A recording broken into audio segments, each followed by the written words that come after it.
안녕하세요, 은하스타입니다. 오늘도 임영웅님 반가운 소식 전달을 해드리기 위해서 영상을 준비를 해봤습니다. 다양한 소식들이 준비가 되어 있습니다.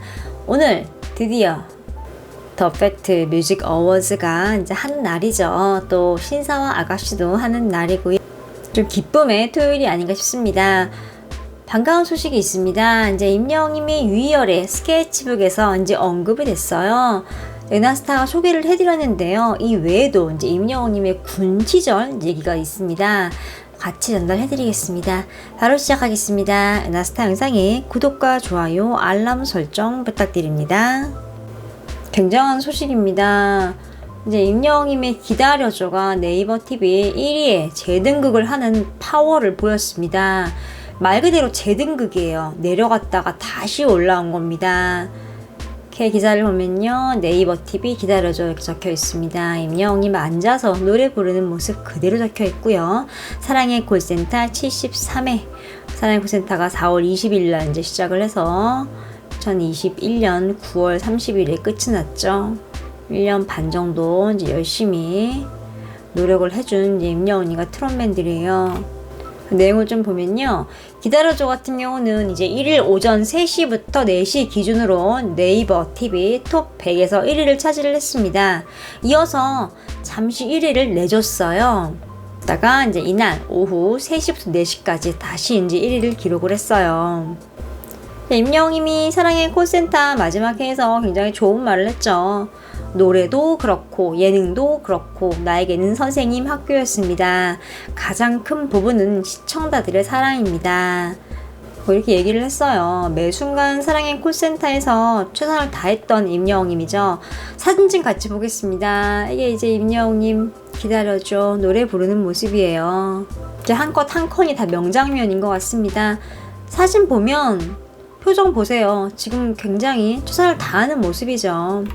모든 힘을 다해서 노래를 뿜어내고 있습니다.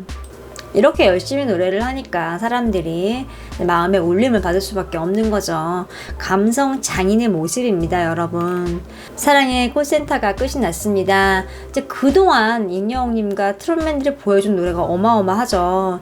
매주마다 이제 방송이 됐고요. 또 매주마다 새로운 노래로 이제 우리에게 새로운 모습을 보여줬습니다. 임영웅님의 쇼츠 영상을 통해서 공개가 되기도 했는데요. 이렇게 안무 연습하는 것도 보이고, 또 사랑의 콜센터 녹화 전에 따로 독립된 공간에서 핸드폰으로 이제 음악을 틀고 연습을 하는 모습도 이제 올라온 적이 있어요. 이거는 극히 일부라고 생각이 됩니다. 엄청 많은 시간을 들여서 연습을 했을 거예요. 일단 어떤 노래를 부를까부터 선정을 해야 되고요. 노래도 습득을 해야겠죠. 또 잘 불러야 하니까요. 멋진 모습도 보여드리고 싶으니까요. 또 단체곡 같은 경우는 안무가 필요하잖아요. 트롯맨들끼리 시간을 맞춰서 좀 합을 맞춰야 하죠. 좀 이런 시간들을 1년 반 동안 해온 거예요. 어찌 보면 많이 힘들었을 거예요. 쉴 수가 없으니까요. 이제 그래도 매 주마다 실망시키지 않고 새로운 감동과 기쁨을 안겨준 임영웅님이죠. 1년 반 동안 임영웅님이 노래를 불러줬기 때문에 많은 분들이 행복했고 또 힐링을 할 수 있었습니다. 이제는 뭐 사랑의 콜센터가 마무리가 됐지만요. 앞으로 이제 임영웅님이 새로운 모습 많이 보여줄 테니까요. 전혀 아쉬워할 필요는 없는 것 같습니다. 정규 앨범을 통해서 다양한 모습을 보여줄 테니까요. 유희열의 스케치북에 이제 임영웅님이 언급이 됐습니다. 이날 게스트는 이제 정동환님이었어요. 정동환님 같은 경우는 사랑의 콜센터에서 임영웅님과 같이 대결을 펼치고 인사도 하고 여러 이야기를 나눴죠. 이때 정동환님이 경북대학교에서 겸임 교수로 재직을 했을 때 이제 임영웅님의 제자였다고 밝혔는데요. 제자가 너무 잘 돼서 진심으로 행복해요. 임영웅은 항상 열심히 준비해왔던 노력파다, 진중하고 솔직했던 친구로 기억합니다 라고 얘기를 했어요. 또 보컬 트레이닝 방법도 공개를 했는데요. 노래할 때 호흡이 중요하다면서 휴지를 창문에 대고 입으로 불어서 오랫동안 떨어지지 않게 하는 걸 연습시켰다고 말을 했습니다. 그런데 임영웅님이 아직도 뭘 하고 있다고 해서 다 놀랐고, 또 정동환님도 저도 다시 하고 있습니다 라고 얘기를 했어요. 스케치북이 방송을 했습니다. 11시 25분 정도에 방송을 했어요. 좀 늦어서 많은 분들이 못 보신 것 같은데요. 은하스타가 좀 얘기를 해드리겠습니다. 내용을 보면요, 특별한 얘기가 있었어요. 군대 시절 좀 얘기를 했습니다. 정동환님이 이렇게 말을 해요. 이제 2년 동안 이렇게 대학교 수업을 진행을 할 때 이제 임영웅 씨가 찾아왔다고 말을 해요.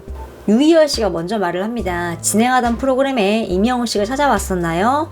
정동환님이 그건 아니고 이제 울산 프로그램에 제가 출연을 하러 이제 갔었는데 그때 이제 임영웅 씨가 오셨다고 말을 해요. 이제 군복무 중에 잠시 이렇게 인사드리러 오셔서 앞으로 잘 부탁드린다고 얘기를 했다고 해요. 그리고 또 불과 몇 달 만에 성공을 해서 굉장히 기쁘다고 이렇게 말을 했습니다.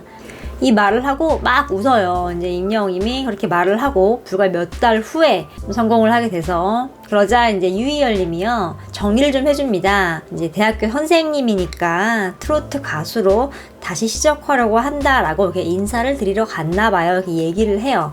그런데 그 인사를 하고 이제 몇 달 만에 바로 잘 되셔서 이렇게 얘기를 합니다.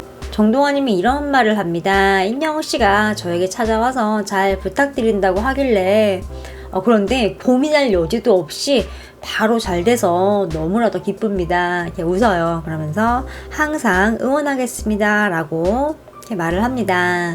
이거는 정말 모르시는 분들이 굉장히 많을 거예요. 좀 여러 가지를 알 수 있어요. 임영웅님이 정동환님을 찾아간 거예요. 대학 시절에 교수님이었기 때문에 찾아가서 깍듯하게 인사를 드린 거죠. 정동환님도 나름 이제 제자였기 때문에 어떻게 해야 이 친구가 잘 될까 고민을 하려고 했는데 그럴 틈도 없이 임영웅님 너무 잘 돼서 이제 항상 응원하겠다고 이렇게 웃으면서 얘기를 했습니다. 이 말을 할 때 보면요, 유희열님이랑 정동환님이 되게 호탕하게 웃어요. 그리고 정동환님과 유희열님이 대화를 할때 마마무의 솔라님이 있었어요. 근데 이제 이분이 정동환님이 이제 임영웅 씨 얘기를 하니까 깜짝 놀래요. 이렇게 호 한 거죠. 마마무는 노래 잘하기로 유명한 4인조 여성 그룹입니다. 라이브 실력이 굉장히 뛰어나요. 그런데 이렇게 마마무의 솔라님도 이렇게 정동환님이 이렇게 임영웅과 인연을 얘기를 하자 굉장히 놀라면서 이야기를 경청하는 모습이었어요. 연예인들의 연예인 또 재미있는 일하기 때문에 이렇게 놀랐던 것 같습니다. 이렇게 유일의 스케치북에서 이게 임영웅님이 언급이 됐어요. 이날 주인공은 정동환님인데 또 임영웅님 얘기가 많이 나왔고요. 또 언론으로도 미리 예고를 할 때부터 이렇게 임영웅님 기사가 굉장히 많이 났거든요. 저 임영웅님이 언론에서의 위치와 또 위상을 좀 알 수 있는 대목이었습니다. 또 임영웅님이 예전부터 이렇게 인사성이 바르고 예의가 바른 청년이었다는 걸 알 수 있는 일화였습니다. 오늘 소식은 여기까지입니다. 나스타 영상에 구독과 좋아요, 알람 설정 부탁드립니다.